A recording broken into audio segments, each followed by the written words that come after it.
Can you guess where I'm at? That's right, I'm in one of my favorite places in Japan, Fukui. Fukui has everything I love on a trip. Peaceful temples and shrines surrounded by forests. Amazing food, friendly people. And no crowds. Basically, the perfect ingredients to create the best trip of my life, and it's super easy to get to. Only 3 hours from Tokyo and 30 minutes from Kanazawa by bullet train. I've been to Fukui many times, and for this video, I've made a list of my favorite spots to show you why I love it here. There's honestly so much to do here, and I'd recommend staying at least a night to take it all in. Let's start with the first one on my list, Eiheiji Temple. The moment you enter the grounds, everything slows down.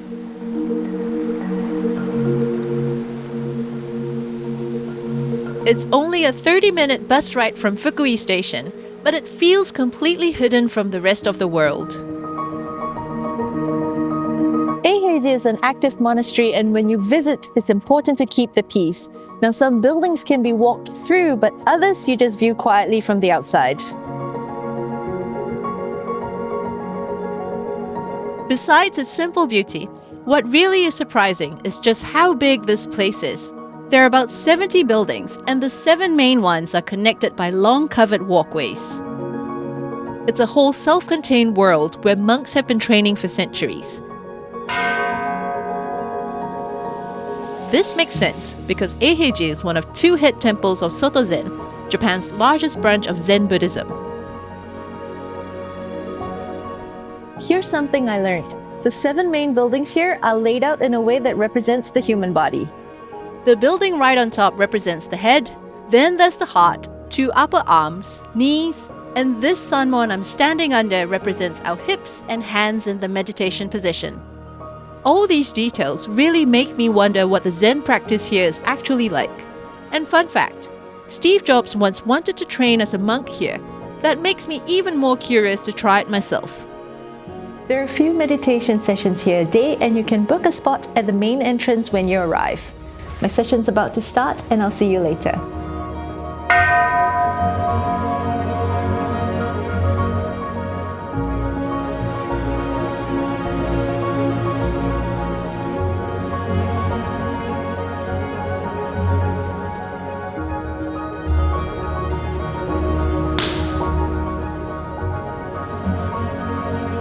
In case you're wondering, that tap on the shoulder is part of the meditation. You actually ask for it by putting your hands together and leaning forward, and it's meant to remind you of the purpose of Zazen, not to punish you. Eiheiji is the kind of place you can really enjoy by taking your time. So even though the main areas only take about an hour, I'd recommend spending at least half a day here. Time to get here, explore at a gentle pace, try a meditation session like I did, and just enjoy the calm on your way out. After that Zen experience, it's time to mix things up and go somewhere a little noisier. Let's talk about dinosaurs. You're probably wondering, why are there so many dinosaurs in Fukui? Well, in the late 1980s, a large number of dinosaur fossils was found in the area, including several new species, one of which was aptly named Fukui raptor. Did you know that 6 out of 13 new dinosaur species found in Japan were discovered in Fukui?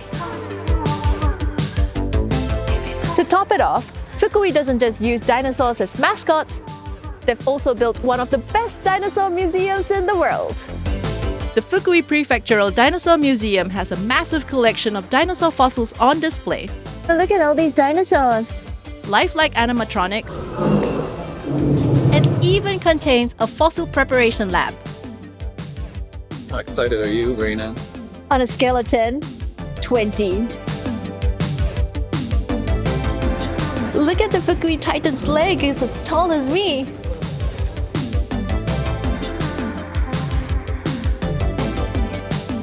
I think I'll just get eaten alive if I lived in the period of dinosaurs.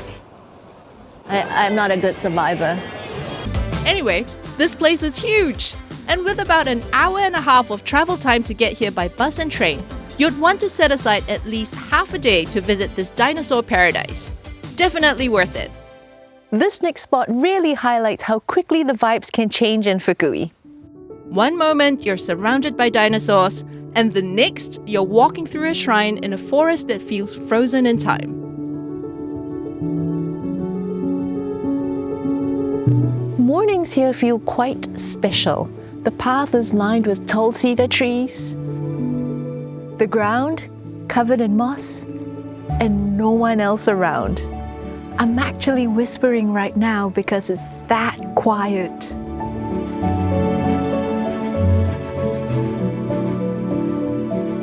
What I love about Heisenji Hakusan Shrine is how open it feels.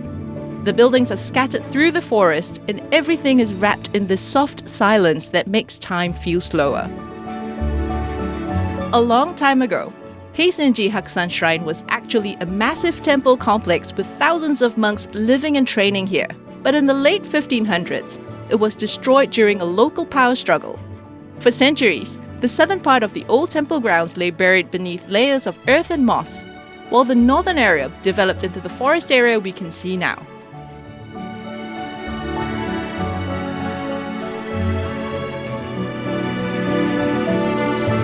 In the late 80s, the city excavated part of the old temple grounds and they discovered some stone foundations, pathways, and traces of what was once a bustling community. Can you imagine? Thousands of monks used to live here? Heisenji Hakusan Shrine has a completely different kind of calm from Eiheiji. They're about a 35-minute drive apart, so you could easily visit both in a day if you start early. From the quiet mountains of Heisenji is a short trip back into Fukui City to another spot on my favorites list, Yokokan Garden.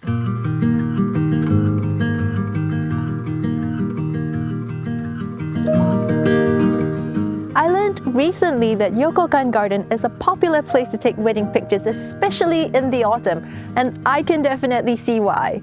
Charlie, where's my wedding dress? Even if you're not here for wedding pictures, Yokokan Garden is the most beautiful garden in Fukui City. The villa in the garden is a gorgeous reconstructed waterfront residence that feels peaceful and refined, and completely at home with nature, while the surrounding garden changes beautifully with the seasons. It's so nice and peaceful here, and I can really appreciate the true purpose of a Japanese garden, that is to create a space to slow down and breathe.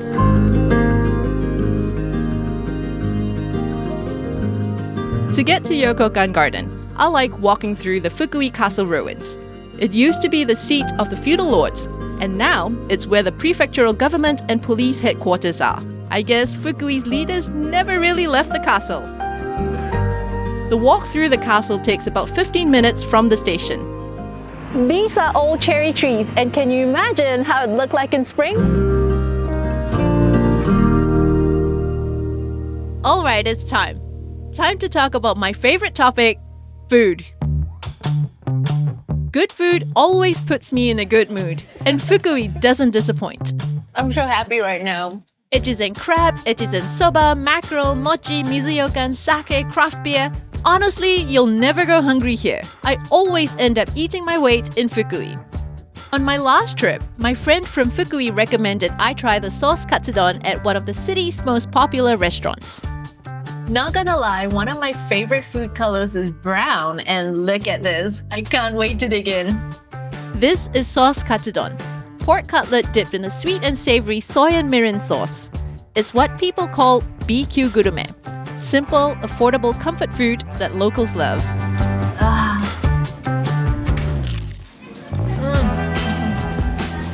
Another food I love is wagashi, or traditional Japanese sweets. You'll never guess that behind this modern exterior is one of Fukui's oldest wagashi shops, and it's currently run by the 17th generation. Here at Kombuya Magobe, they're traditional and fusion-inspired sweets, and I recommend taking a break here at the 5-seater cafe if you can.